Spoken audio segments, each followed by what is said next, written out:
Myth number 7, and this is a big one. Oh, got to take a breath before this one. Medication is the only treatment for ADHD. Don't get me wrong. I'm not against medication in all situations, but it is sadly often the only treatment option that's provided to families. No alternative approaches are even offered, leaving families feeling hopeless if they want to try a more natural route, or if their child has experienced significant side effects to medication in the past. This is exactly what happened to my son.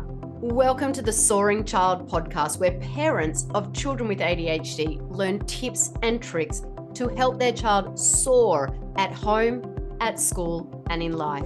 We feature interviews with experts, medical professionals, and parents just like you who are learning how to reduce ADHD symptoms using food and other natural strategies.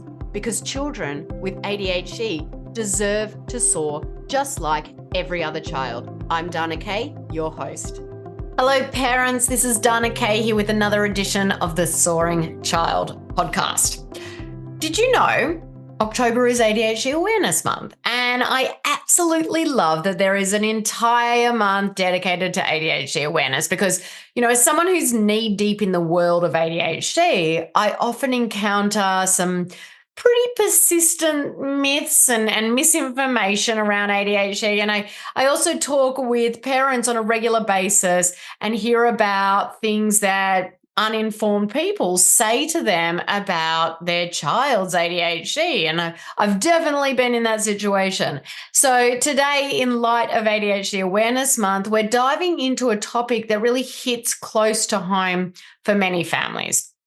Those are the myths surrounding ADHD. And it can be so frustrating when people make these ignorant comments or assumptions about ADHD. So in this episode, we'll bust some of those common myths wide open and give you practical responses that you can use when talking to others. Plus, I'll share personal experiences on how to handle those tough moments when someone just doesn't get it. Whether you're dealing with well-meaning family members or uninformed strangers, we're here to help you navigate those conversations with that confidence. So if you're new to the podcast, I'm Dana Kay, board-certified health and nutrition practitioner, and I specialize in working with families of kids with ADHD, arming them with the tools to help reduce symptoms naturally. So let's dive right in. Myth number 1. Diet changes don't affect ADHD. Oh, I've got to take a breath when I hear that one. Now, this is where we really have to challenge conventional wisdom. Some people assume that diet is irrelevant and when it comes to ADHD, but let me tell you something. Let me set that record straight. While diet alone isn't just the magic pill for ADHD or the magic cure, it is an incredibly potent tool in your toolbox for managing symptoms. There are many, many, many studies that support the role of diet in managing ADHD symptoms. And these studies have shown that removing highly inflammatory foods like that gluten, the dairy, excessive sugars, and artificial flavors and colors can have a profound impact. These dietary changes can reduce inflammation in the body, which in turn can positively affect brain function and lessen ADHD symptoms. But it's, for me, it's not just about what you take out of the diet or remove. It's about what you add in. You can't just replace sort of those packaged foods with packaged foods. You need to put in those foods that are rich in, omega-3 fatty acids like fish, flax seeds, and walnuts. Those things have been shown to improve concentration and reduce hyperactivity. There's so many other things you want to put in as well, but those ones I just wanted to, alert to you today. So yes, while diet is not the be-all and end-all, it's a critical piece of the puzzle. And for many families, tweaking the diet has been a game changer, leading to more manageable ADHD symptoms. Now, I've talked about diet a lot here on the podcast, so I'll definitely add a few links to other episodes that will be really, really great if you're just starting out. So just check out the show notes for those links. Now, What should you say if someone tells you that diet doesn't make a difference in kids with ADHD? This happened to me. I can tell you that for sure. And I wasn't armed with the information to respond to that comment. There are really two ways to go about it. You can share the science with them because, like I said, there's a lot of research that backs up the importance of diet on ADHD symptoms. And if you're not sure where to find this information, just shoot us a quick email at support@adhdthriveinstitute.com or reach out to me on any of my social media channels at ADHD Thrive Institute. And I'd definitely be happy to send over a few links to some few articles. So that's the first way to approach this myth, by saying something like, well, actually, there is growing evidence that diet can play a significant role in managing ADHD symptoms. While it's not the only factor, many parents have seen improvements in their child's symptoms by reducing inflammatory foods and adding nutrient-rich options. So if you need to grab a pen and paper, go and grab that, press rewind on the podcast and write that down. Now, the second way to handle this is just speak from experience by saying something like, in our situation, making some key changes to our child's diet led to noticeable improvements. They were like a different child. So it's definitely been worth exploring for us. And then you can just leave it at that. I think that's a pretty good response. What are people going to say?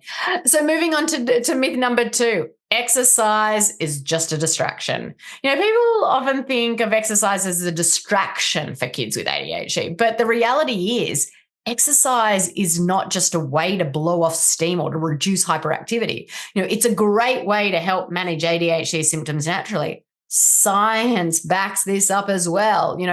Physical activity that requires sustained attention and discipline, so things like martial arts or dance, are particularly beneficial. And these activities they're enhancing that cognitive function.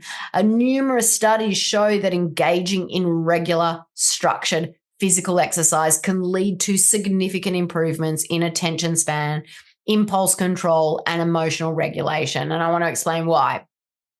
When you exercise, your body releases endorphins, and those are those feel-good chemicals. So exercise also triggers the release of dopamine and norepinephrine, which are neurotransmitters that play a pivotal role in, you guessed it, attention and focus.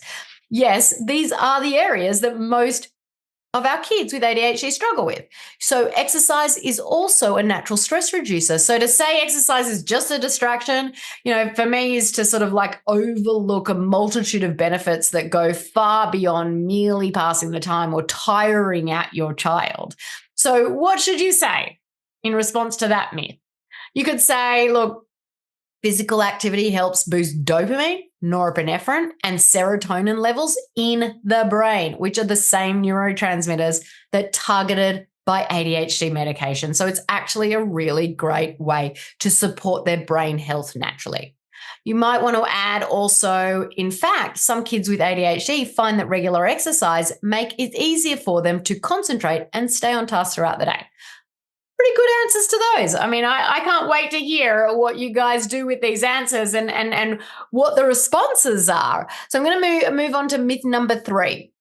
It's a bit of a touchy one for me. I hear it all the time.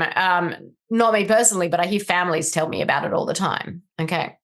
ADHD is a result of bad parenting. Yeah, it hurts, doesn't it? It gets you right there deep in the heart. You pour your love and your time and your energy into raising your child, and then someone implies it's your fault. Your child has ADHD. So let's set that record straight right here, right now. ADHD is not a result of bad parenting. It's a neurological disorder, including both genetics and environmental influences. It's been studied rigorously, and medical science supports its status as a legitimate condition. So simply put, you're not doing anything wrong. I want to tell you that. You're navigating a challenging situation. Now, one thing I do want to add, even though you didn't cause your child's ADHD, you can still help them a lot. Sure, you can't parent away ADHD, that's for sure, but you can undoubtedly impact the severity of its symptoms. Diet and lifestyle changes, for example, can help you to manage ADHD symptoms effectively. And you can be the guiding force in implementing these strategies with your children. Also, by understanding ADHD, understanding its symptoms and its challenges and its impact, you arm yourself with knowledge that can be incredibly empowering. The more informed you are, the better you can advocate for your child in school settings, social settings, medical contexts.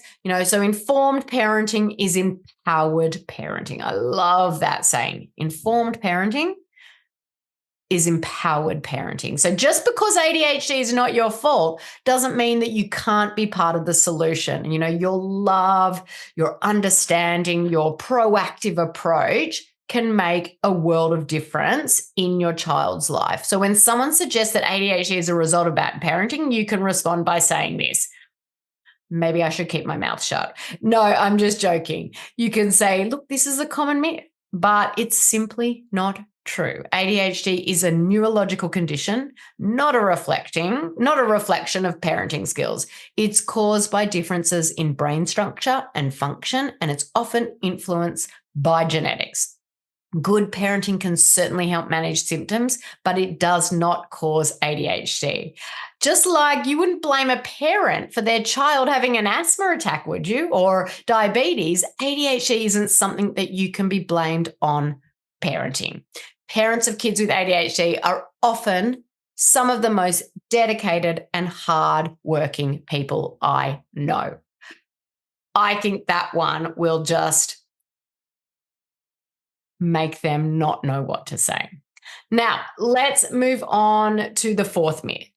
Children with ADHD are just lazy. Oh, I've heard that one many times as well. This myth is not only misleading, it's also really, really unfair to the unique challenges and the potential of kids with ADHD. Many children with ADHD are in fact very intelligent and creative. They possess a way of thinking and problem solving that can be really innovative. So why are they often labeled as lazy or unmotivated, especially in traditional learning environments? Now, traditional learning environments, that's a story for a whole nother day. But these settings, they generally don't cater to their neurodiversity, particularly the executive function challenges that they face. So let's talk about those executive function challenges for a moment. These are those mental skills that help us manage time, pay attention, change focus, plan, organize, remember details. And for kids with ADHD, these functions can be impaired, making it difficult to perform tasks in a way that's expected by schools and by society at large. But let's be clear, okay? Struggling with executive functioning is not the same as lacking the will or the desire to, accomplish things. It's like having a high performance car with misaligned steering wheel. The potential's there, isn't it? But steering in the right direction often requires an extra effort. The struggles with executive function does not mean they can't succeed, though. So that's really important to understand. With the right tools and strategies, supportive environments, many kids with ADHD can flourish, finding, unique pathways to express their talents and their capabilities. They may excel in artistic pursuits, sports, or any area that really taps into their, innate gifts. Their superpowers, and that's why we're here to help provide the resources and the strategies to help them thrive with ADHD. When someone says that children with ADHD are just lazy, you could respond by saying, that is a huge misconception. Kids with ADHD aren't lazy. They're actually working harder than most people realize. So calling them lazy is unfair and inaccurate. It's important to recognize the effort they're putting in, even when the results might not always show it. Now, fifth on our list ADHD only affects boys. I wish someone was here having this conversation with me. I think that we could have a really, really interesting conversation about all these myths. This misconception is not just wrong, it actually sort of perpetuates a harmful gender bias in diagnosis and treatment. ADHD does not discriminate based on gender. It's definitely an equal opportunity condition. It's true the way symptoms manifest, though, may differ between boys and girls. Typically boys, and this is a generalization, it's not the same for everyone. Boys typically more display hyperactive and impulsive behaviors, symptoms that are more easily recognized and more louder, and that's why they get more diagnosed. Girls may exhibit symptoms like inattentiveness or daydreaming. Daydreaming, oh, she loves to daydream. That doesn't seem that negative, does it? Or they may suffer with emotional dysregulation, which can be less overt and sometimes misunderstood as like a personality trait or even moodiness. This leads to a concerning issue. Late or misdiagnoses for girls often extends into adulthood.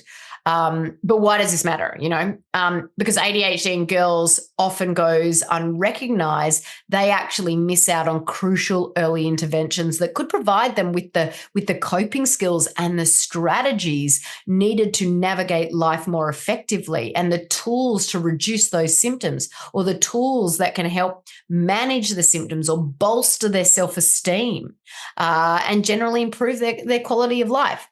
Opportunities that should be available to everyone, regardless whether or not they're male or female. So let's put this myth to rest once and for all. ADHD affects both boys and girls, and understanding this fact is a first step towards a more inclusive and effective approach to diagnosis and treatment. So when someone says ADHD only affects boys, you can respond by saying, actually, ADHD affects both boys and girls, but it can look different in each. It's important to recognize that ADHD doesn't discriminate by gender. It can impact anyone.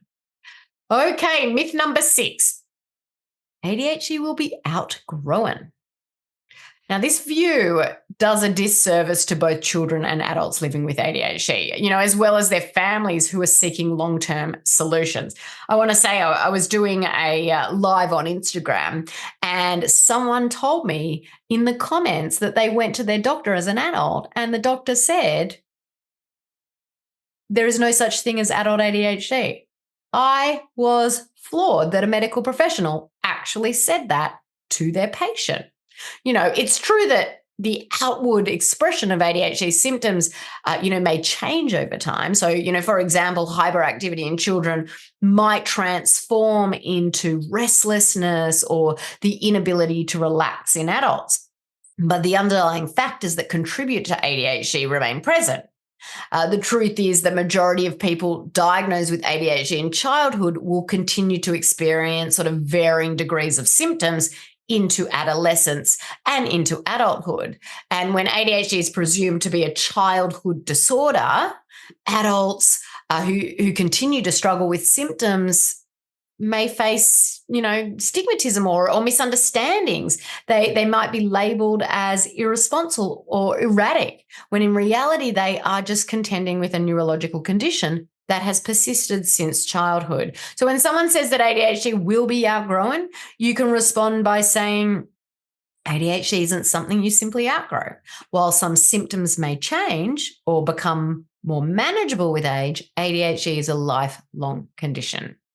Here is myth number 7, and this is a big one. Got to take a breath before this one. Medication is the only treatment for ADHD. Don't get me wrong. I'm not against medication in all situations, but it is sadly often the only treatment option that's provided to families. No alternative approaches are even offered, leaving families feeling hopeless if they want to try a more natural route, or if their child has experienced significant side effects to medication in the past. This is exactly what happened to my son. We were only given one treatment option when he was diagnosed: medication. So when that medication created awful side effects, we were hopeless. We didn't have any option. There are other options, more natural options that can be just as effective as medication, and these alternatives should be provided to parents. Lifestyle changes can offer powerful benefits. This includes dietary adjustments, things I've talked about before, those highly inflammatory foods that can exacerbate symptoms. Exercise is another key component, as is breathing for the brain. Optimizing detoxification, using targeted supplementation following functional lab testing. The bottom line is that medication is not the only option. Sorry, I get very passionate about this one. And parents should be offered alternatives to start, even before medication. So when someone says this myth to you, you can respond with something like, it's okay. Medication is one option for managing ADHD, but it's not the only one. Every child is different, so it's best to not take a one-size-fits-all approach. What I got that drum, that da-da-da-dan, what do you do that after, like a mic drop? That was a mic drop. That's a really good way to respond to that one. Okay, myth number 8. ADHD isn't a real medical condition. Okay, it's not only real, but it's also extensively studied and medically recognized. It has been described and documented in various forms for well over a century. Yes, you've heard right. Well over 100 years. Some of the earliest scientific publications outlining symptoms similar to ADHD date back actually to the 20th century. So it's not a new or trendy condition.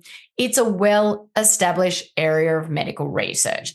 ADHD is recognized by reputable medical organizations worldwide, including the American Medical Association, the American Psychiatric Association, and the World Health Organization.